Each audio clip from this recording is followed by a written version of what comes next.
प्रधानमंत्री नरेंद्र मोदी ने उत्तराखंड के पार्वती कुंड मंदिर में की पूजा अर्चना, पवित्र आदि कैलाश के भी किए दर्शन। गुंजी गांव में स्थानीय लोगों से की मुलाकात, स्थानीय कला और उत्पादों पर आधारित एक प्रदर्शनी का भी किया अवलोकन।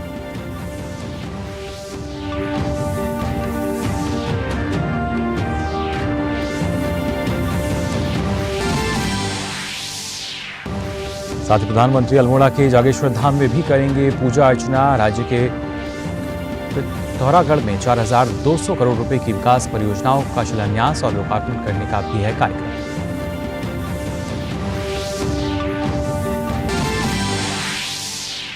प्रधानमंत्री आज नई दिल्ली में कौशल दीक्षांत समारोह में वीडियो संदेश से विद्यार्थियों को करेंगे संबोधित। समारोह में विभिन्न योजनाओं और कार्यक्रमों के अंतर्गत प्रशिक्षण पूरा कर चुके विद्यार्थियों को किया जाएगा सम्मानित।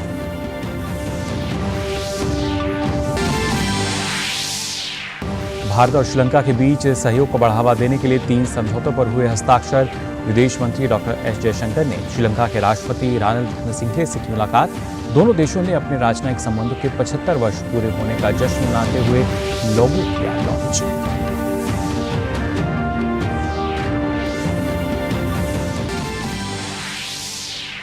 वित्त मंत्री निर्मला सीतारमण ने आईएमएफ की नीतिगत और इसकी सदस्यता विषय पर आयोजित एक गोलमेज चर्चा में की शिरकत। आईएमएफ की नीतिगत प्राथमिकताओं पर की चर्चा। अमेरिका, फ्रांस के वित्त मंत्री और विश्व बैंक के अध्यक्ष अजय बंगा से भी की मुलाकात।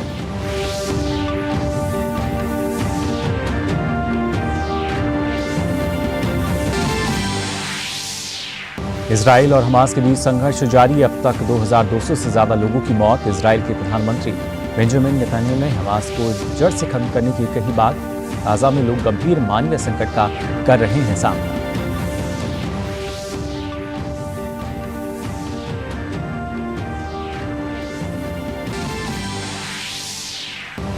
भारत के ऑपरेशन अजय के तहत विशेष विमानों के जरिए होगी भारतीयों की वापसी।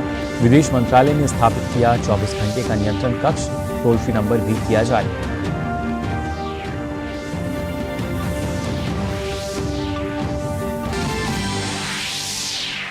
आईसीसी विश्व कप के 10वें मुकाबले में आज दक्षिण अफ्रीका और ऑस्ट्रेलिया होंगे आमने सामने। कल भारत ने अफगानिस्तान को 8 विकेट से करारी शिकस्त देकर दूसरी जीत की दर्ज। रोहित शर्मा ने शतकीय पारी खेलते हुए तोड़े कई रिकॉर्ड।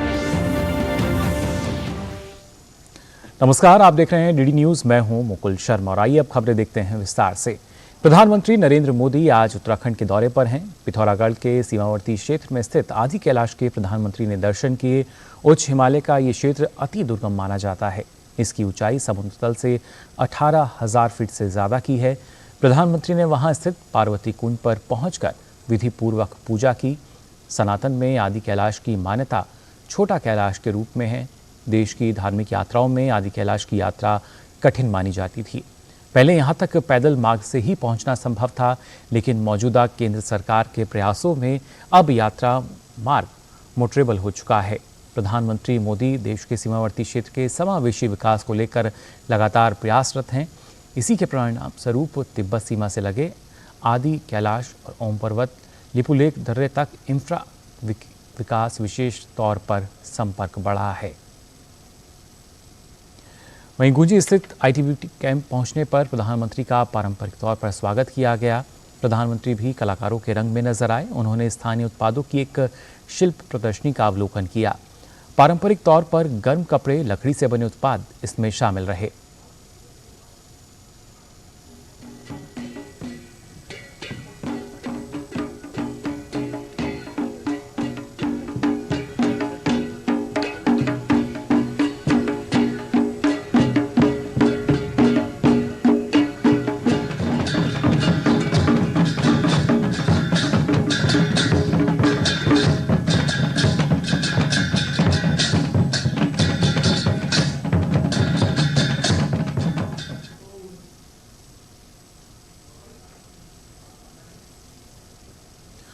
प्रधानमंत्री ने आईटीबीपी और सेना के जवानों के साथ भी मुलाकात की। देश की सेवा में समर्पित जवान से भी प्रधानमंत्री को वो अपने बीच पाकर काफ़ी उत्साहित नजर आए।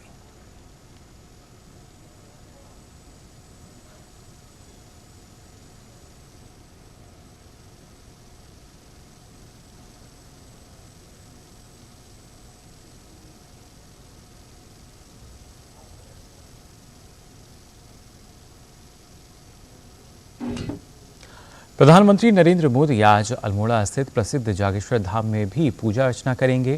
क्या महत्ता है ज्योतिर्लिंगों में से एक जागेश्वर धाम की, आइए जानते हैं इस रिपोर्ट में। उत्तराखंड के अल्मोड़ा शहर से करीब 35 किलोमीटर दूर और 6200 फीट की ऊंचाई पर स्थित है भगवान शिव का ज्योतिर्लिंग, जिसे जागेश्वर धाम के नाम से जाना जाता है। प्राकृतिक सौंदर्य के साथ साथ जागेश्वर धाम 250 छोटे बड़े मंदिरों का एक समूह है, जिसमें भगवान शिव के 108 ज्योतिर्लिंग के साथ साथ कई देवी देवताओं के मंदिर हैं। इस मंदिर का निर्माण 8वीं शताब्दी से लेकर 12वीं शताब्दी के बीच किया गया था। परिसर में मंदिरों का निर्माण बड़ी बड़ी शिलाओं के जरिए किया गया है, जिसके दरवाजों और चौखटों पर देवी देवताओं की प्रतिमाएं अलंकृत हैं। मंदिर परिसर में भगवान शिव के 2 ज्योतिर्लिंग हैं, जिसमें एक जागेश्वर धाम ज्योतिर्लिंग और दूसरा विश्व की सबसे प्राचीन महामृत्युंजय ज्योतिर्लिंग है। प्रधानमंत्री नरेंद्र मोदी देश के ऐसे पहले प्रधानमंत्री होंगे जो उत्तराखंड स्थित इस जागेश्वर धाम मंदिर में पूजा अर्चना के लिए गुरुवार को पहुंचेंगे और तकरीबन आधे घंटे तक यहां पूजा अर्चना और ध्यान करेंगे। उत्तराखंड में 2 ज्योतिर्लिंग माने जाते हैं, केदारखंड में केदारनाथ जी और कुमाऊं में मानसखंड में जागेश्वर धाम जी। बहुत मान्यता है इस मंदिर की और इसका इसलिए मास्टर प्लान भी बनाया जा रहा है और जीर्णोद्वार इसका हो जाएगा अगले 1 साल में, और माननीय प्रधानमंत्री जी ने भी समय दिया है और डेफिनेटली ही जब माननीय प्रधानमंत्री जी यहाँ आएंगे और इसकी और महत्ता तो पहले से ही है, लोगों को और पता चलेगा और यहाँ पर्यटन भी और बढ़ावा मिलेगा और लोकल इकोनॉमी को भी बहुत बड़ा बूस्ट मिलेगा। इस मंदिर में उत्तराखंड के साथ साथ पूरे देश से हजारों लाखों तीर्थयात्री हर वर्ष पहुँचते हैं। विश्व का सबसे पहला महामृत्युंजय ज्योतिर्लिंग होने के साथ साथ इस परिसर में भगवान शिव और माता पार्वती के देवदार पेड़ रूपी अर्धनारीश्वर स्वरूप को भी साक्षात देखा जा सकता है। इस मंदिर का उल्लेख कई प्राचीन पुराणों में भी है, जिसकी मान्यता भगवान शिव के ज्योतिर्लिंगों में भी की जाती है। प्रधानमंत्री नरेंद्र मोदी के यहां आने से न सिर्फ यहां के पुजारी, स्थानीय लोग, बल्कि यहां आने वाले तीर्थयात्री भी काफी खुश हैं।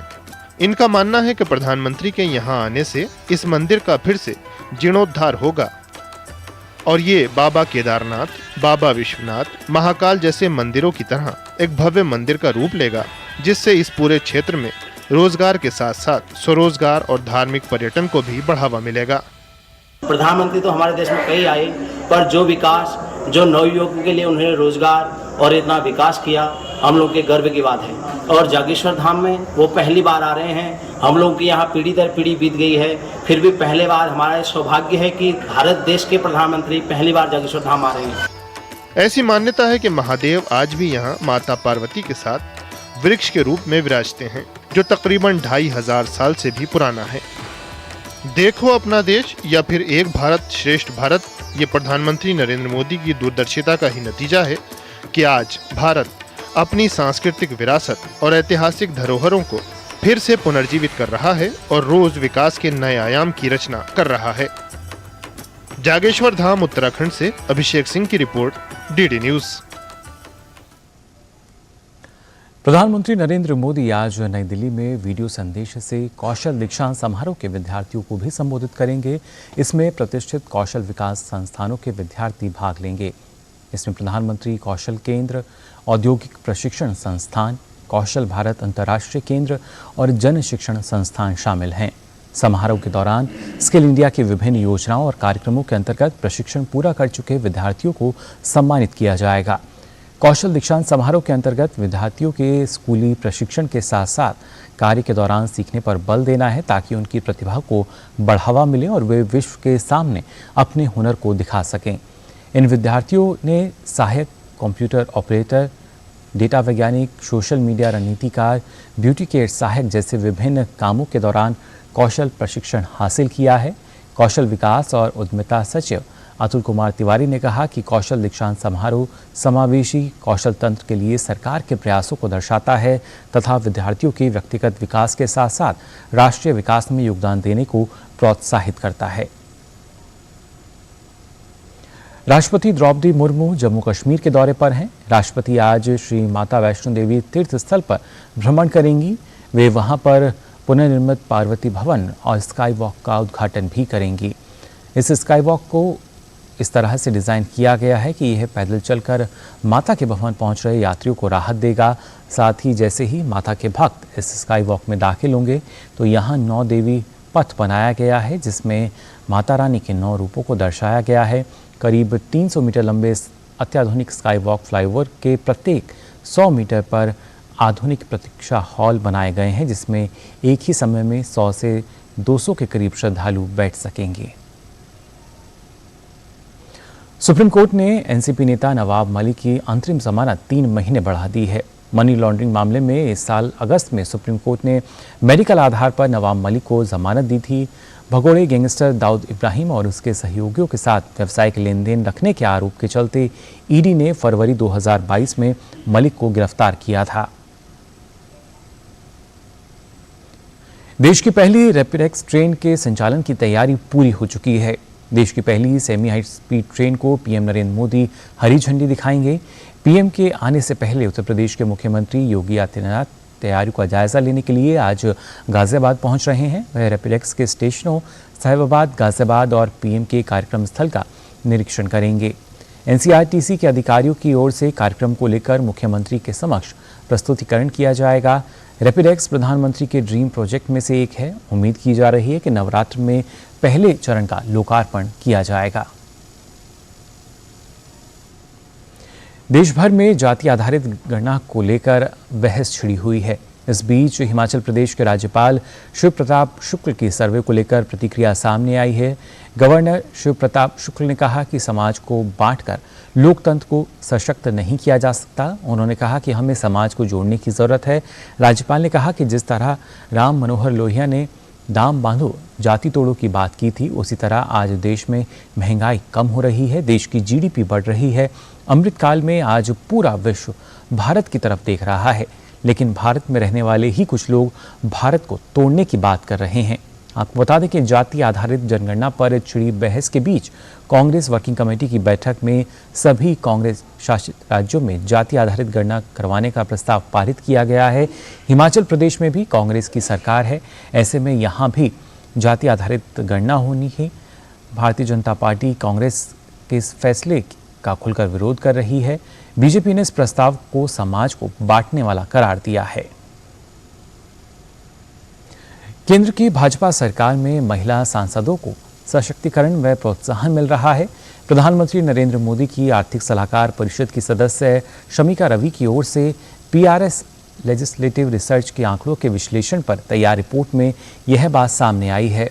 रिपोर्ट के अनुसार भाजपा की महिला सांसदों की ओर से 15वीं लोकसभा में पूछे सवालों की माध्यिका आंकड़ा 355 था और कांग्रेस की महिला सांसदों के सवालों का 58।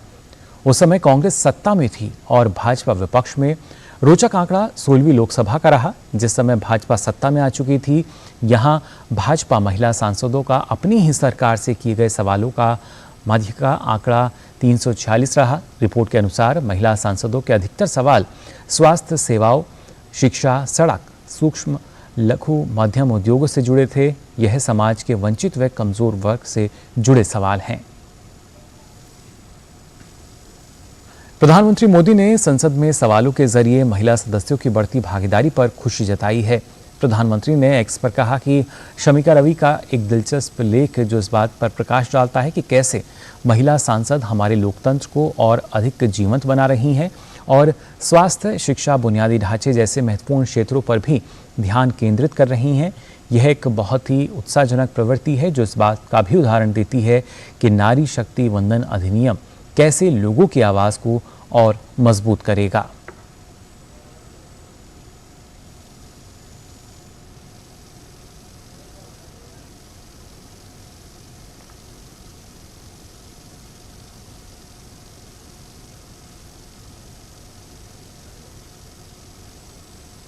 विदेश मंत्री डॉक्टर एस जयशंकर श्रीलंका के दौरे पर हैं। भारत श्रीलंका संबंधों की 75वीं वर्षगांठ पर लोगो लॉन्च किया गया।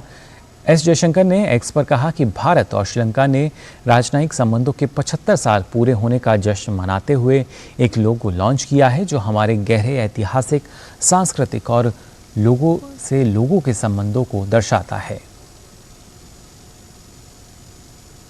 वहीं विदेश मंत्री ने, आपको बता दें, डॉक्टर एस जयशंकर ने श्रीलंका के राष्ट्रपति रानिल विक्रमसिंघे से मुलाकात की।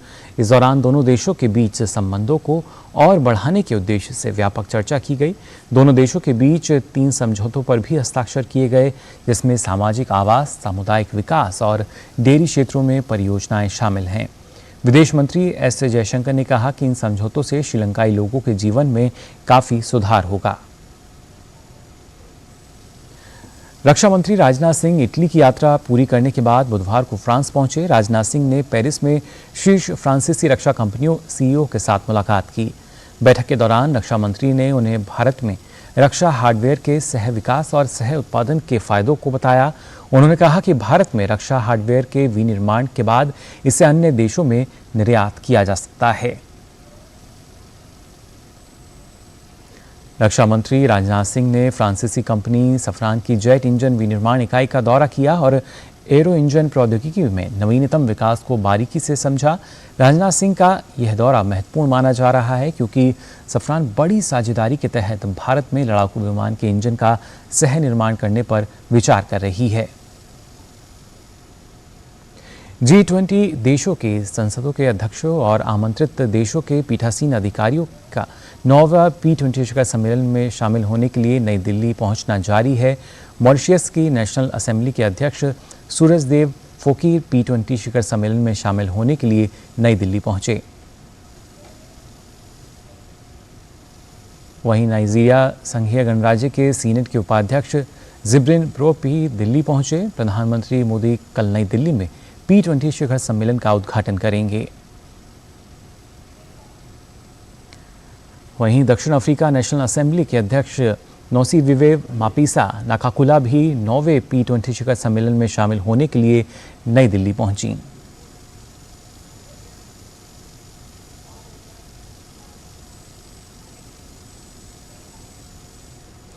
प्रधानमंत्री नरेंद्र मोदी ने राजमाता विजयाराजे सिंधिया जी को उनकी जयंती पर श्रद्धांजलि दी। प्रधानमंत्री ने एक्स पर कहा कि राजमाता विजयाराजे सिंधिया जी को उनकी जयंती पर आदरपूर्ण श्रद्धांजलि। उन्होंने अपना पूरा जीवन जन कल्याण और राष्ट्र सेवा को समर्पित कर दिया। गरीबों और वंचितों के लिए उनके प्रयास सशक्त भारत के निर्माण में हर किसी को प्रेरित करने वाले हैं। पश्चिम बंगाल के कोलकाता में दुर्गा पूजा को लेकर लोगों में उत्साह देखने को मिल रहा है। दुर्गा पूजा के लिए लोगों ने विभिन्न प्रकार के थीम आधारित पंडाल तैयार किए हैं। यह थीम किसान के अधिकार को लेकर रखा गया है। हमारे देश के किसान कृषि क्षेत्र की रीढ़ हड्डी हैं और इसी को लेकर यहाँ इस पंडाल का थीम भी उन्हीं को लेकर रखा गया है।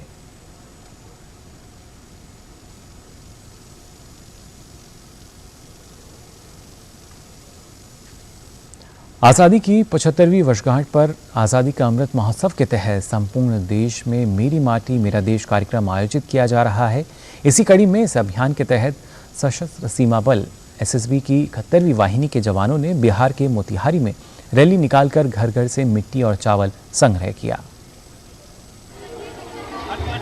आज़ादी का अमृत महोत्सव के तहत संपूर्ण देश में मेरी माटी मेरा देश कार्यक्रम आयोजित किया जा रहा है।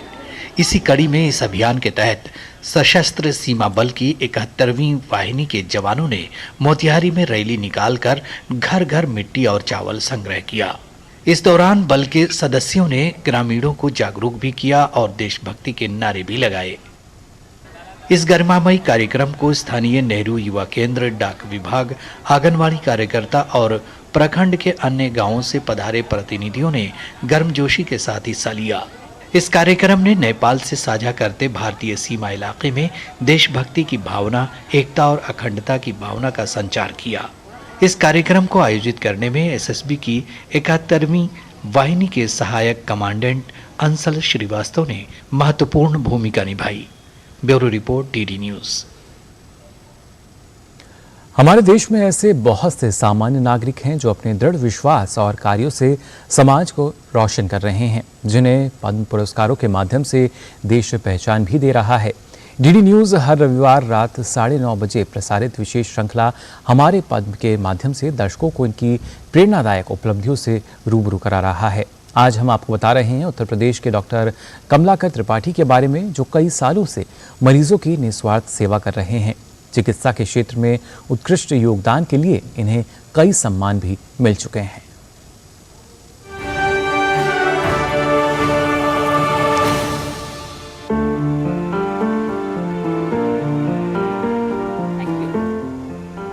दवाइयाँ तो आपने भी बहुत सारी खरीदी होंगी और महंगी महंगी दवाइयों के कारण जो गरीब के घर का बजट बिगड़ता है, उससे भी हम बहुत से लोगों के दो चार होते होंगे। जन औषधि केंद्र सस्ती दवाएं तो देते हैं, लेकिन डॉक्टर की मेडिकल फीस वो भी बहुत महंगी होती जा रही है। ऐसे में गरीब लोगों के लिए परोपकार की भावना से मुफ्त दवाइयाँ देना और मेडिकल सेवा देना, यही काम कर रहे हैं वाराणसी की डॉक्टर कमलाकर त्रिपाठी। न केवल परोपकार की भावना से काम कर रहे हैं, बल्कि उन्होंने अपना पूरे जीवन का योगदान डायबिटिक पेशेंट्स और नेफ्रोलॉजी के ऊपर ही लगा दिया। एक दिन में सबसे अधिक डायबिटीज के पेशेंट्स को रजिस्टर करने का रिकॉर्ड भी उन्होंने बनाया, वो भी Guinness book of world record. उनकी इसी समाज सेवा और परोपकार की भावना के चलते उन्हें मिला पद्मश्री का सम्मान।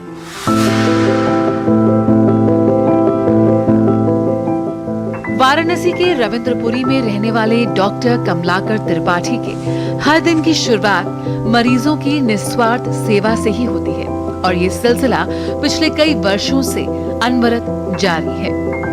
बीएचयू चिकित्सा विज्ञान संस्थान के मेडिसिन विभाग में सेवानिवृत्त प्रोफेसर डॉक्टर त्रिपाठी को उनके चिकित्सा के क्षेत्र में उत्कृष्ट शैक्षणिक कार्य और आर्थिक तौर पर कमजोर तबके के लोगों की निःशुल्क सेवा के लिए जाना जाता है, जिसे उन्होंने कोरोना काल में भी जारी रखा।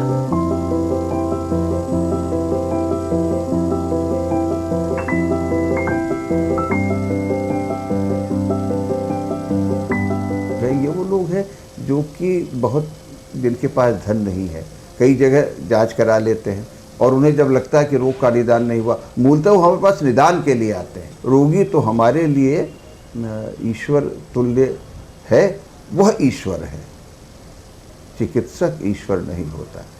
नई पीढ़ी है, थोड़ी सी सामाजिक जो मर्यादाएं हैं उसका निर्वाह करना तो आवश्यक है, लेकिन जो चिकित्सा हम क्षेत्र में जाके कर सकते हैं, जहां हम बचाव कर सकते हैं, जहां बहुत औषधि की आवश्यकता नहीं है, जहां जीवन शैली में परिवर्तन कर सकते हैं, वो चिकित्सा सर्वसुलभ होनी चाहिए और उसके लिए समय निकालना चाहिए, सबको निकालना चाहिए। विभिन्न राष्ट्रीय व अंतर्राष्ट्रीय जर्नल में डॉक्टर त्रिपाठी के 300 से अधिक रिसर्च पेपर प्रकाशित हो चुके हैं। दुनिया के अलग अलग देशों में वे मधुमेह और नेफ्रोलॉजी पर 600 से अधिक लेक्चर दे चुके हैं। एक ही दिन में सबसे ज्यादा संख्या में मधुमेह के रोगियों का नामांकन कराने के लिए डॉक्टर त्रिपाठी का नाम Guinness book of world record में दर्ज है। हम लोग सोचे नहीं थे कि ऐसा होगा, लेकिन मिलने के बाद हम लोग को बहुत खुशी हुई ये जान के कि हम लोग भी ऐसे व्यक्ति के सानिध्य में रहते हैं जिसको पद्मश्री पुरस्कार मिल रहा है। यहाँ पे हर तरह के पेशेंट आते हैं, कोई भी ऐसा रोग नहीं होता है जिस रोग के पेशेंट यहाँ ना आए। सबको उचित परामर्श जो होता है, जितना पॉसिबल होता है आदमी देता है। हम लोग को बस इतना ही बहुत खुशी होती है कि ऐसे आदमी के साथ हैं जो बहुत बड़ा काम करते हैं, इस बात की बहुत खुशी होती है, बाकी कोई एक्सपेक्टेशन नहीं रहती।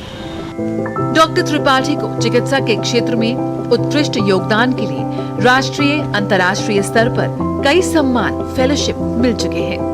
अपनी निस्वार्थ सेवा व परोपकार की भावना से डॉक्टरी पेशे की गरिमा बढ़ाने वाले डॉक्टर कमलाकर त्रिपाठी जी को पद्मश्री पुरस्कार के लिए अनंत शुभकामनाएं। और फिलहाल बुलेटिन में यहाँ वक्त हो चला एक छोटे से ब्रेक का। ब्रेक के बाद भी खबरों का सिलसिला लगातार जारी रहेगा, लेकिन फिलहाल रुकने एक छोटे से ब्रेक के लिए। तुम्हें पता है इन्वेस्टर्स के लिए एक इन्वेस्टर प्रोटेक्शन फंड होता है IPF, लेकिन अगर तुम्हारा ट्रेड एक्सचेंज पर एग्जीक्यूट नहीं हुआ या फिर कोई गारंटीड रिटर्न्स वाली स्कीम है तो ये IPF आपकी मदद नहीं कर सकता है। और अगर आपका ब्रोकर ही डिफॉल्टर बन जाए तो फिर IPF आपको कॉम्पेंसेशन दिला सकता है। कहाँ से सीखा? NSE की साइट पर। सोचकर समझकर इन्वेस्ट कर। अर्जुन, एग्जाम्स में you made us really proud. अब आगे क्या सोचा है? पापा, मैंने IIT जाना है और इंजीनियर बनना है। Think IIT, think विद्या मंदिर। जो बनकर मेरा हमसफर आएगा, सिर्फ उसी को फर्क नजर आएगा।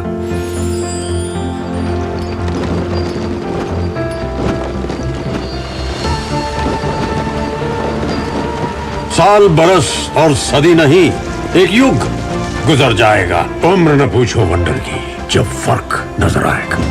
वंडर सीमेंट, फर्क नजर आएगा। ब्रेक के बाद आप सभी का एक बार फिर स्वागत।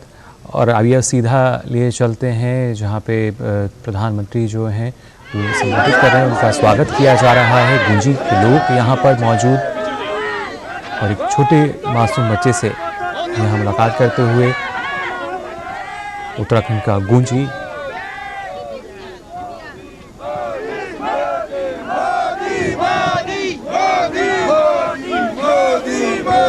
भारत माता की भारत माता की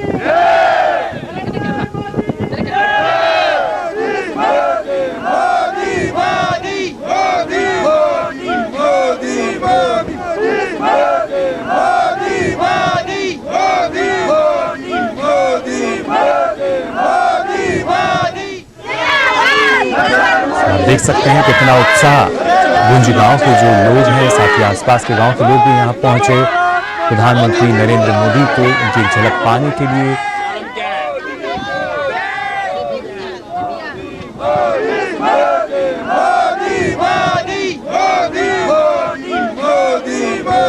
भारत माता की भारत माता की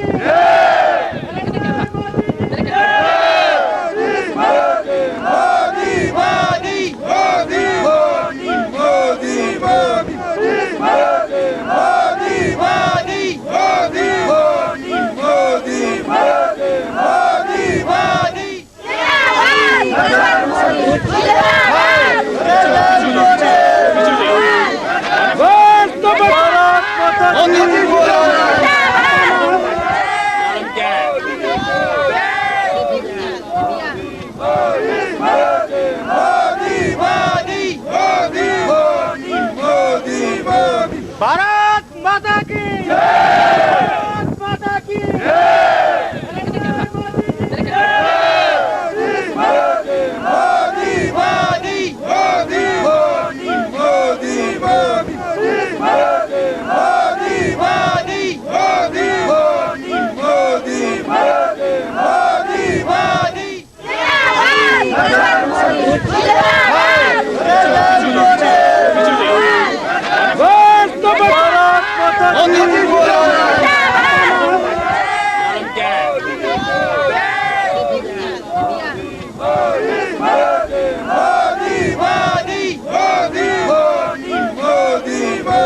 भारत माता की भारत माता की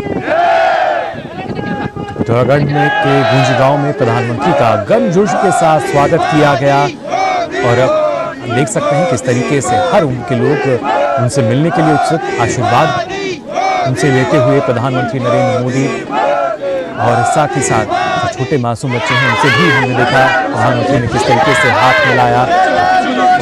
प्रसन्न मुद्रा में नजर आए प्रधानमंत्री नरेंद्र मोदी और साथ ही साथ उनसे ज्यादा प्रसन्न वहाँ जो लोग उपस्थित थे, हर उम्र के लोग यहाँ उपस्थित रहे।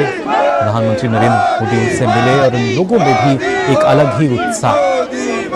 गुंजी गांव में प्रधानमंत्री नरेंद्र मोदी पहुंचे और वहां पे लोगों के साथ आप देख पा रहे होंगे किस तरीके से बातचीत भी की प्रधानमंत्री नरेंद्र मोदी ने। साथ ही साथ प्रधानमंत्री नरेंद्र मोदी की एक झलक पाने के लिए लोग यहाँ पे करार नजर आए। अपने अपने मोबाइल फोन में देखिए उनकी एक फोटो, उनकी एक झलक के लिए लोगों में काफी जो उत्साह है वो देखा गया। समुद्र से काफी ऊंचाई पर गुंजी गांव और यहाँ जो प्रधानमंत्री नरेंद्र मोदी हैं आज पहुंचे। गुंजी गांव की अगर बात की जाए तो यहाँ के जो लोग हैं उन्हें संस्कृति का पहरेदार माना जाता है। जिस तरीके से लगातार लोक कला या लोक संस्कृति की बात की जाती है तो यहाँ भी हमने देखा कैसे शुरुआत में प्रधानमंत्री नरेंद्र मोदी ने जो पारंपरिक वाद्य यंत्र था उसको भी बजाया था और उसके बाद यहाँ लोगों के बीच पहुंचे। गुंजी गांव के जो लोग हैं उनसे खातिब हुए। वृद्धजन हैं उनसे आशीर्वाद लेते हुए प्रधानमंत्री नरेंद्र मोदी काफी उत्साहित देख सकते हैं।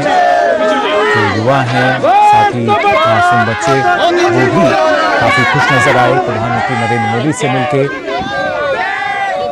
प्रधानमंत्री नरेंद्र मोदी आज उत्तराखंड के दौरे पर हैं, जहां इससे पहले प्रधानमंत्री ने पार्वती कुंड में पूजा अर्चना करी थी और उसके बाद गुंजी गांव जब प्रधानमंत्री पहुंचे तो आप देख सकते हैं उस वक्त की ये तस्वीरें हैं। कितने खुश नजर आ रहे हैं गुंजी गांव के जो निवासी हैं अपने बीच प्रधानमंत्री को पाकर।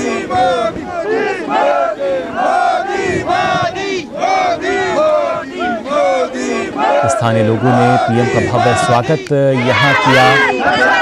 एक अलग ही अनुभूति अपने बीच प्रधानमंत्री नरेंद्र मोदी को पाकर, अपने बीच विश्व के सबसे लोकप्रिय प्रधानमंत्री को पाकर। विश्व के सबसे लोकप्रिय नेता प्रधानमंत्री नरेंद्र मोदी आज पहुंचे गुंजी गांव में। उत्तराखंड का ये गांव लगातार प्रधानमंत्री इस बात पर बल देते रहे हैं कि हर एक छोर तक जो योजनाएं हैं उनका लाभ पहुंचे और खुद उनसे मिलने भी प्रधानमंत्री मोदी आज यहां पहुंचे हैं गुंजी गांव में। पिथौरागढ़ जिले की बात अगर की जाए तो यहाँ पर आज कई सारी जो परियोजनाएं हैं उनका लोकार्पण पाटन शिलान्यास भी करेंगे प्रधानमंत्री नरेंद्र मोदी। खबरों में आगे बढ़ते हैं। ऑस्ट्रेलिया के प्रतिनिधि सभा के अध्यक्ष मिल्टन डिक ने भारत के डिजिटलीकरण की जमकर तारीफ की है। उन्होंने कहा कि जब डिजिटल क्रांति की बात आती है तो भारत दुनिया भर में आगे है। उन्होंने कहा कि हम अर्थव्यवस्था के डिजिटलीकरण के मामले में भारत से बहुत कुछ सीख सकते हैं। मिल्टन डिक ने पीएम मोदी की लोकप्रियता की भी जमकर सराहना की। उन्होंने कहा, अपने जीवन काल में मैंने किसी विश्व नेता के लिए दूसरे देशों में जनता का इतना उत्साहपूर्ण समर्थन और प्यार कभी नहीं देखा है। प्रधानमंत्री मोदी की मेज़बानी करना ऑस्ट्रेलिया के लिए गर्व की बात थी। सिडनी में उन्हें जो स्वागत मिला वह वास्तव में अद्भुत था। उन्होंने कहा कि ऑस्ट्रेलिया में भारतीय मूल के लगभग 10 लोग हैं। यह न केवल हमारे देश को मजबूत बनाता है, यह भारत और ऑस्ट्रेलिया के बीच हमारे संबंधों को भी और मजबूत करता है। इसके साथ ही उन्होंने भारत में महिला आरक्षण विधेयक को बहुत ही सकारात्मक कदम बताया। मिल्टन डिक 9वीं P20 शिखर सम्मेलन में शामिल होने के लिए नई दिल्ली में मौजूद हैं, जिसे उन्हें काफ़ी महत्वपूर्ण बैठक बताया है। केंद्रीय वित्त मंत्री निर्मला सीतारमण ने IMF की नीतिगत इसकी सदस्यता विषय पर आयोजित एक गोलमेज चर्चा में शिरकत की। इस बैठक की मेज़बानी मोरक्को के मराकुश में विश्व बैंक IMF की वार्षिक बैठक के मौके पर अमेरिकी वित्त मंत्री जेनेट येलेन ने की। वित्त मंत्री निर्मला सीतारमण ने इस दौरान कहा कि अंतर्राष्ट्रीय मुद्रा कोष को भविष्य की चुनौतियों से निपटने के लिए अच्छी तरह से पूंजी संपन्न बनाए रखने की जरूरत है। कच्चे तेल की कीमतों में नरमी और अमेरिका की उपभोक्ता मुद्रास्फीति की रिपोर्ट से पहले वैश्विक बाजारों को देखते हुए भारतीय शेयर बाजार गुरुवार को लगातार तीसरे कारोबारी सत्र में मामूली बढ़त के साथ खुले। सुबह 9 बजे अगर बात की जाए तो BSE का सेंसेक्स करीबन 51 अंक या 0.14% की बढ़त के साथ हम कह सकते हैं, जो कि 66,564 पर रहा, जबकि निफ्टी 23 अंकों की बढ़त के साथ 0.12% की तेजी के साथ 19,835 पर कारोबार करता दिखा। वहीं ग्लोबल बाजार से आज एक बार फिर मजबूत संकेत मिल रहे हैं। अमेरिकी बाजार में महंगाई के आंकड़े आने के पहले वॉल स्ट्रीट के सूचकांक पिछले सत्र के दौरान लगातार चौथे दिन मजबूती के साथ बंद हुए। डॉ जोन्स फ्यूचर्स भी आज बढ़त के साथ कारोबार करता नजर आ रहा है। दूसरी ओर यूरोपीय बाजार पिछले सत्र के दौरान दबाव में कारोबार करने के बाद मिले जुले परिणाम के साथ बंद हुए, जबकि एशियाई बाजार में आज तेजी का रुख बना हुआ है। और आइए अब नजर डालते हैं कारोबार जगत की कुछ खबरों पर। केंद्रीय वित्त मंत्री निर्मला सीतारमण ने फ्रांस के अर्थव्यवस्था वित्त मंत्री ब्रूनो ले मायर के साथ मुलाकात की और फ्रांस के वित्त मंत्री ने भारत की अध्यक्षता में G20 के नतीजों पर निर्मला सीतारमण को बधाई दी। वहीं दोनों पक्षों ने इस बात पर विचार किया कि दुनिया नई वैश्विक चुनौतियों का सामना कर रही है और अनिश्चितताएं बढ़ती जा रही हैं। जिसके लिए बहुपक्षवाद इन वैश्विक मुद्दों से निपटने की कुंजी है।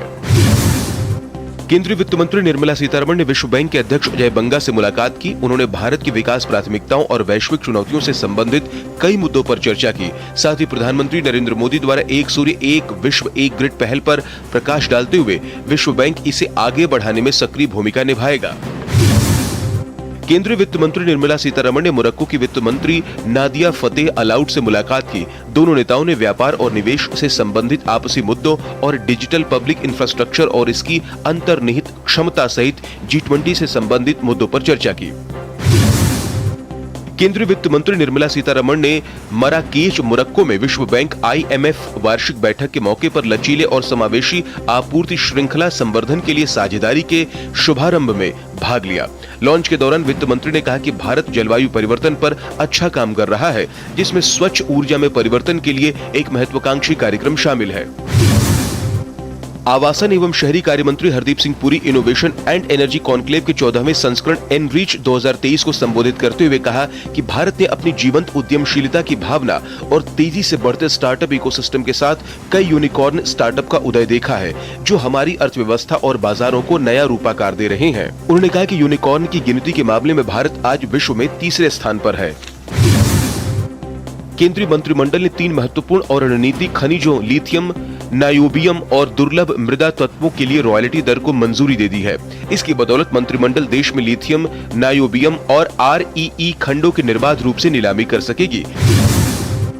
एयर कंडीशनर और LED लाइट के लिए उत्पादन से जुड़ी प्रोत्साहन योजना के अंतर्गत चुनी हुई 64 कंपनियों में से 15 ने वाणिज्यिक उत्पादन शुरू कर दिया है।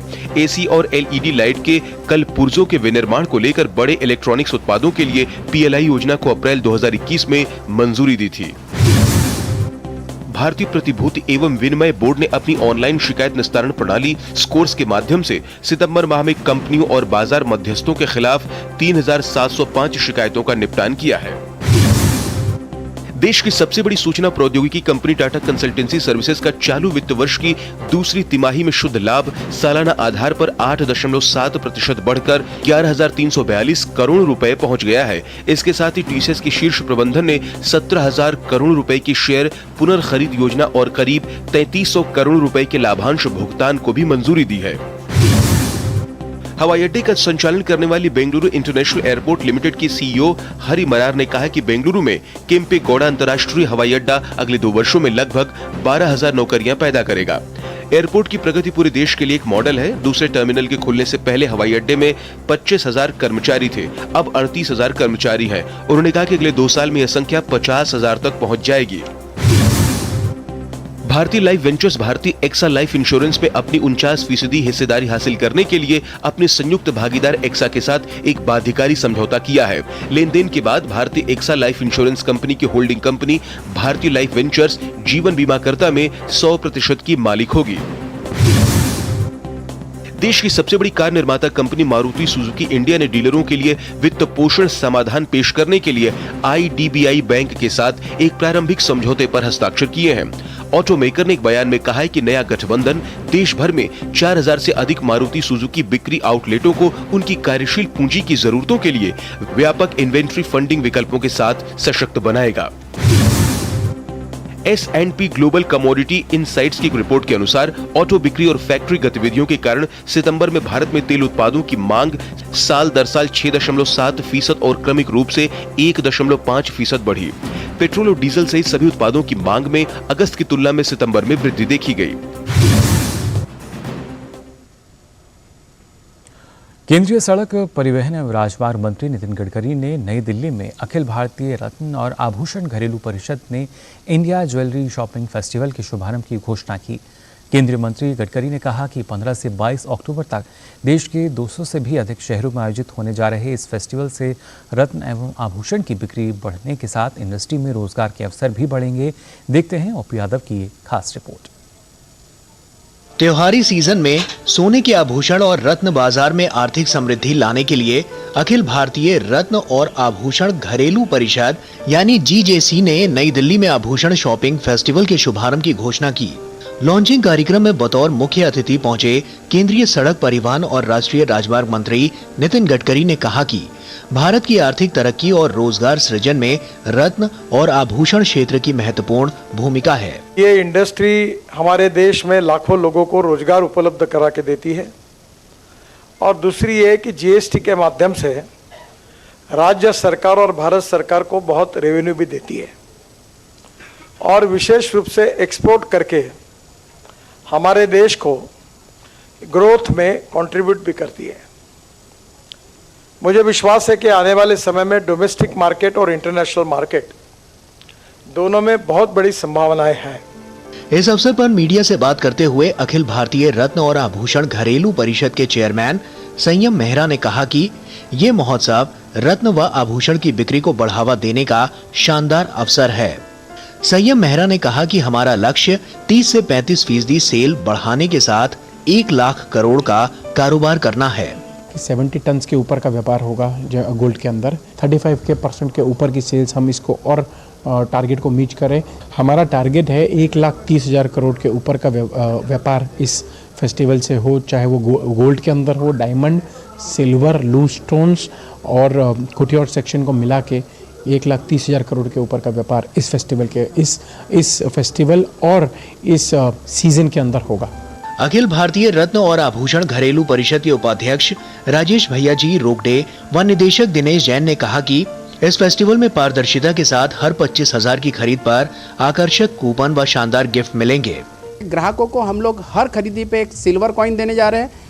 उनका ड्रॉ में अगर नाम निकलता है तो उनको गोल्ड का कॉइन मिलेगा। इसके साथ ही उन्हें 1-1 किलो के गोल्ड बार भी हम लोग देने जा रहे हैं। तो ये डायमंड के नेकलेस है, जड़ाऊ के नेकलेस है, गोल्ड के नेकलेस है, तो अलग अलग तरीके से करोड़ों के इनाम हम लोग ने इस बार प्लान किए जिससे कि हमारे ग्राहक इस तरफ और अट्रैक्ट हो। कस्टमर के लिए इस कार्यक्रम में बहुत ही बल्ले बल्ले हैं।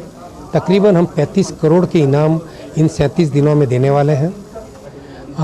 हर 25,000 की ज्वेलरी पर कस्टमर को एक कूपन मिलेगा। कूपन के साथ उसको एक guaranteed limited edition silver coin मिलेगा जो भारत के 75वें वर्ष पर डेडिकेट किया गया है। गौरतलब है कि आभूषण विनिर्माताओं, थोक व खुदरा विक्रेताओं और निर्यातकों की शीर्ष व्यापार निकाय के रूप में विख्यात संस्था अखिल भारतीय रत्न और आभूषण घरेलू परिषद द्वारा ये लॉन्च 15 अक्टूबर से 22 नवंबर तक देश के 200 से अधिक शहरों में किया जाएगा। IJSF को उम्मीद है कि इस फेस्टिवल में 3,000 खुदरा विक्रेताओं के अलावा ऑनलाइन स्टोर्स के माध्यम से देश के बाहर रहने वाले करीब 4 करोड़ NRIs के भी भाग लेने की संभावना है। त्योहारी सीजन में देश के सबसे बड़े इंडिया ज्वेलरी शॉपिंग फेस्टिवल का आयोजन हो रहा है। इस आयोजन के जरिए एक और जहां देश के 200 शहरों में सोने की खरीद पर उपभोक्ताओं को अलग अलग तरह के आकर्षक गिफ्ट तो मिलेंगे ही, साथ ही साथ 1,34,000 करोड़ का बिजनेस होने की संभावनाएं भी बढ़ेगी। निश्चित तौर पर इस तरह के कार्यक्रमों से एक और जहां घरेलू स्तर पर सोने की खरीद बढ़ेगी, वहीं दूसरी ओर अंतर्राष्ट्रीय स्तर पर रोजगार, व्यापार और कारोबार की मांग भी बढ़ेगी। मेरे सहयोगी कैमरामैन अजीत कुमार के साथ मैं OP Yadav, DD news, Delhi. वहीं इजराइल और हमास के बीच संघर्ष अभी भी जारी है। अब तक 2,200 से ज़्यादा लोगों की मौत इसमें हो चुकी है। इसराइल ने गाज़ा की पूर्ण घेराबंदी कर दी है, जिसके बाद से भोजन, पानी, ईंधन और ज़रूरी सामानों की सप्लाई भी पूरी तरीके से बंद कर दी गई है। गाज़ा में इजरायली सैनिक हमास के आतंकियों की तलाशी के लिए छापेमारी कर रहे हैं। वहीं इजराइल के प्रधानमंत्री बेंजामिन नेतन्याहू ने हमास को कड़ी चेतावनी देते हुए एक वीडियो मैसेज जारी किया है। इसमें नेतन्याहू ने साफ साफ ऐलान कर दिया है कि इजराइल ने युद्ध शुरू नहीं किया है, लेकिन इसे ख़त्म ज़रूर करेगा।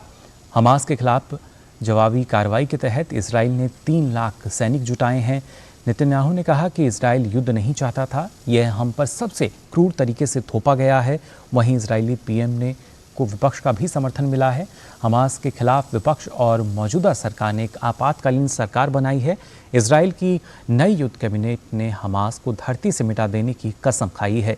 बयान में कहा गया है कि जब तक हमास से जंग जारी रहेगी तब तक कोई भी गैर युद्ध संबंधी विधेयक ना तो पारित होगा और ना ही इससे जुड़ा कोई फैसला लिया जाएगा। वहीं अमेरिकी राष्ट्रपति जो बाइडेन ने कहा कि इजराइल पर हमास के घातक हमले को देखते हुए अमेरिका में किसी भी खतरे की आशंका पर स्थानीय और संघीय एजेंसियां पैनी निगाह रख रही हैं। बाइडेन ने कहा कि दोनों देशों के गहरे संबंधों के कारण इजराइल की घटना कई अमेरिकी परिवारों के लिए व्यक्तिगत त्रासदी है। उन्होंने कहा कि अमेरिकी जनता इजराइल पर हुए हमले के दर्द के साथ ही हज़ारों वर्षों से यहूदी विरोधवाद और उत्पीड़न को महसूस करती है। बाइडेन ने कहा कि इजराइल पर हमास के भयावह आतंकवादी हमले के बाद उन्होंने प्रधानमंत्री बेंजामिन नेतन्याहू से बात की और अमेरिकी समर्थन और इजराइल की सुरक्षा की अटूट प्रतिबद्धता दोहराई। उन्होंने इजरायली प्रधानमंत्री को आश्वस्त किया, अमेरिका सुनिश्चित करेगा कि इजराइल और वहां के लोगों की सुरक्षा के लिए जो भी आवश्यक है वो किया जा सके। अरब लीग ने गाजा में इजरायली युद्ध को तत्काल रोकने के लिए काहिरा में एक आपातकालीन बैठक की। इजरायली जेटों द्वारा गाजा के फिलिस्तीनी क्षेत्र पर हमला करने से पहले अरब लीग के प्रमुख अहमद अबुल गीत ने इजराइल पर हमास के अचानक हमले के बाद स्थिति के नियंत्रण से बाहर होने की गंभीर संभावना की चेतावनी दी। उन्होंने दोनों पक्षों से आत्मसंयम अपनाने का आह्वान किया। सहायक महासचिव होसाम जकी ने भी इसी आह्वान को दोहराया और अंतर्राष्ट्रीय मानवीय कानून का पालन करने की आवश्यकता पर भी जोर दिया। इजराइल और हमास के बीच जारी भीषण जंग के बीच भारत अपने नागरिकों को सुरक्षित वतन वापसी के लिए अभियान शुरू करने जा रहा है।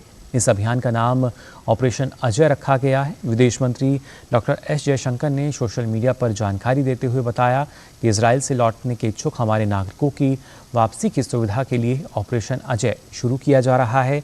विशेष चार्टर उड़ानें और अन्य व्यवस्थाएं की जा रही हैं। विदेशों में अपने नागरिकों की सुरक्षा और भलाई के लिए हम पूरी तरीके से प्रतिबद्ध हैं।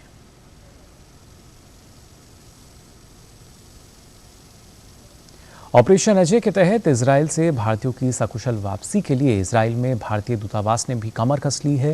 दूतावास ने एक्स पर जानकारी देते हुए लिखा, दूतावास ने गुरुवार की विशेष उड़ान के लिए पंजीकृत भारतीय नागरिकों की पहली खेप को ईमेल कर दिया है। बाद की उड़ानों के लिए अन्य पंजीकृत लोगों को संदेश भेजा जाएगा। संयुक्त राष्ट्र में भारत के स्थायी मिशन के परिसर में वसुधैव कुटुंबकम पट्टिका का अनावरण किया गया। संयुक्त राष्ट्र में भारत की स्थायी प्रतिनिधि रुचिरा कंबोज और भारतीय सांस्कृतिक संबंध परिषद के अध्यक्ष डॉक्टर विनय सहस्त्रबुद्धे ने इसका अनावरण किया। हिंदी में वसुधैव कुटुंबकम और अंग्रेजी में the world is one family वाक्यांश के साथ गोल्डन रंग की पट्टिका भारत के स्थायी मिशन के परिसर के प्रवेश द्वार के अंदर एक दीवार पर सजी हुई है। वनडे विश्व कप 2023 में आज 5 बार की विश्व विजेता ऑस्ट्रेलिया क्रिकेट टीम का सामना दक्षिण अफ्रीका क्रिकेट टीम से होगा। ये मैच लखनऊ में खेला जाएगा। मौजूदा विश्व कप के पहले मुकाबले में ऑस्ट्रेलियाई टीम को भारतीय टीम के हाथों हार का सामना करना पड़ा था। आज के मुकाबले में ऑस्ट्रेलियाई टीम टूर्नामेंट की पहली जीत दर्ज करने उतरेगी। वहीं दूसरी तरफ दक्षिण अफ्रीका की टीम ने अपने पहले मुकाबले में श्रीलंका को हराया था। दक्षिण अफ्रीका आज के मुकाबले में दूसरी जीत की तलाश में मैदान पर उतरेगी। आईसीसी विश्व कप के मेज़बान भारत ने अफगानिस्तान को कल 8 विकेट से हराकर अपनी लगातार दूसरी जीत दर्ज की। अफगानिस्तान ने टॉस जीतकर पहले बल्लेबाजी करते हुए भारत के सामने 273 रन का लक्ष्य रखा था। जवाब में भारतीय टीम ने 2 विकेट खोकर जीत हासिल कर ली। क्रिकेट विश्व कप में मेजबान भारत ने अफगानिस्तान को 8 विकेट से हराकर लगातार दूसरी जीत हासिल कर ली है। कल खेले गए मुकाबले में अफगानिस्तान ने टॉस जीतकर पहले बल्लेबाजी करते हुए भारत के सामने 273 रन का लक्ष्य रखा था। जवाब में भारतीय टीम ने 2 विकेट खोकर 35वें ओवर में लक्ष्य को हासिल कर लिया। भारत की ओर से कप्तान रोहित शर्मा ने तूफानी पारी खेली। रोहित 84 गेंद पर 131 रन बनाकर आउट हुए। वहीं विराट कोहली 55 रन बनाकर नाबाद रहे, जबकि ईशान किशन ने 47 रन का योगदान दिया। अफगानिस्तान के खिलाफ रोहित शर्मा ने शतक लगाते ही इतिहास रच दिया। विश्व कप में रोहित के नाम सर्वाधिक 7 शतक हो गए हैं। इस मामले में उन्होंने सचिन तेंदुलकर और रिकी पॉन्टिंग को पीछे छोड़ दिया है। वहीं रोहित शर्मा अंतर्राष्ट्रीय क्रिकेट में सबसे ज्यादा छक्के लगाने वाले बल्लेबाज भी बन गए हैं। रोहित ने क्रिस गेल को पीछे छोड़ते हुए 556 छक्के लगाने में सफलता पाई। इसके साथ ही रोहित शर्मा विश्व कप में भारत की ओर से सबसे तेज शतक लगाने वाले बल्लेबाज बन गए हैं। उन्होंने 63 बॉल पर शतक लगाकर कपिल देव के रिकॉर्ड को तोड़ा। कपिल देव ने 72 गेंद पर शतक जड़ा था। रोहित विश्व कप में सबसे तेज 1000 रन बनाने के मामले में डेविड वार्नर के साथ संयुक्त रूप से दूसरे खिलाड़ी बन गए हैं। रोहित और वार्नर ने 19 पारियों में ये कारनामा किया। इससे पहले अफगानिस्तान ने टॉस जीतकर पहले बल्लेबाजी करते हुए 8 विकेट के नुकसान पर 272 रन बनाए थे। अफगानिस्तान की ओर से सबसे ज्यादा रन हजमतुल्लाह शहीदी ने बनाए, वो 80 रन बनाकर आउट हुए। वहीं अजमतुल्लाह अमरजई ने 62 रन की पारी खेली। इन दोनों बल्लेबाजों ने अपनी टीम के लिए 121 रन की साझेदारी निभाई। भारत की ओर से सबसे ज्यादा 4 विकेट जसप्रीत बुमराह ने लिए, जबकि हार्दिक पांड्या ने 2, शार्दुल ठाकुर और कुलदीप यादव ने 1-1 विकेट झटके। Sports desk, DD news. और आइए बात करते हैं स्वास्थ्य को लेकर भी। आज विश्व आर्थराइटिस दिवस है। आइए जानते हैं आर्थराइटिस क्या और इसके क्या लक्षण हैं। जोड़ों की समस्याएं बेहद आम हैं और कई लोगों को परेशान करती हैं। लेकिन जब जोड़ों में समस्या के कारण रोजमर्रा की क्रियाएं प्रभावित होने लगें तो बात चिंता की है, क्योंकि इसका कारण आर्थराइटिस रोग हो सकता है। घुटने में टेढ़ापन, चलने में परेशानी, जोड़ों में तेज दर्द होना, उठने बैठने में परेशानी होना, चलने के तरीके में बदलाव या सीढ़ियां चढ़ने और उतरने में परेशानी, ये सब आर्थराइटिस रोग के लक्षण हो सकते हैं। रूमेटॉइड आर्थराइटिस में जोड़ों की परेशानी के अलावा मुंह और आंखों का सूखापन और गुर्दे पर भी प्रभाव हो सकता है। यहाँ तक कि महिलाओं में गर्भपात की जटिलता भी उत्पन्न हो सकती है। आर्थराइटिस को प्रिवेंट करना ही सबसे अच्छी स्ट्रेटजी है और आर्थराइटिस काफी हद तक प्रिवेंटेबल है, जैसे बहुत सी चीजें प्रिवेंटेबल नहीं होती हैं। तो इसमें 2 टाइप की आर्थराइटिस होती है, एक एज रिलेटेड आर्थराइटिस और एक होती है नॉन एज रिलेटेड गठिया टाइप की आर्थराइटिस। और एज रिलेटेड आर्थराइटिस में अगर आप अपना वेट ठीक रखें, एक्सरसाइज करते रहें, थाई मसल की एक्सरसाइज करते रहें जो कि वॉक में नहीं हो पाती है, अलग से टाइम देना होता है, और अपने न्यूट्रिएंट्स ठीक रखें तो काफ़ी हद तक एज रिलेटेड आर्थराइटिस को आप रोक सकते हैं।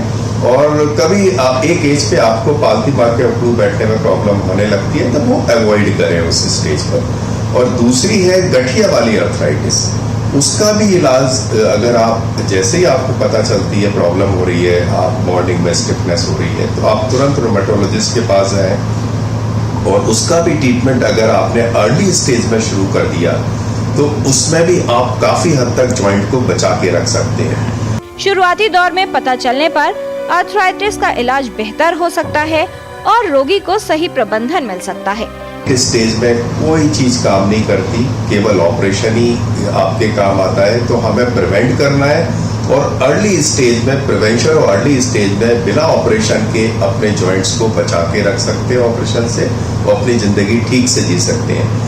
और जब ऑपरेशन की नौबत ही आ जाए लेट आर्थराइटिस में तो ऑपरेशन से डरना नहीं चाहिए। अगर आपका सर्जन्स ठीक है तो it is highly successful surgery और आदमी की लाइफ चेंज हो जाती है लेट स्टेज में अगर पेशेंट कोई है और परेशान है ऑपरेट कराने से। जरूरी है कि आर्थराइटिस की जल्द पहचान हो और सही समय पर इलाज शुरू किया जा सके, जिससे रोगी के जीवन को बेहतर बनाया जा सकता है। आर्थराइटिस से बचाव के लिए आवश्यक है सक्रिय जीवन शैली अपनाना और साथ ही कुछ सावधानियां रखना। किरण भारद्वाज, डीडी न्यूज। तो सावधानी बरत के भी स्वस्थ रहा जा सकता है और ये ज़रूरी भी स्वास्थ्य का ख्याल रखने के लिए। फिलहाल इस बुलेटिन में बस इतना ही, लेकिन देश और दुनिया की तमाम खबरों के लिए आप बने रहिए डीडी न्यूज़ पर। मुझे दीजिए अनुमति। नमस्कार।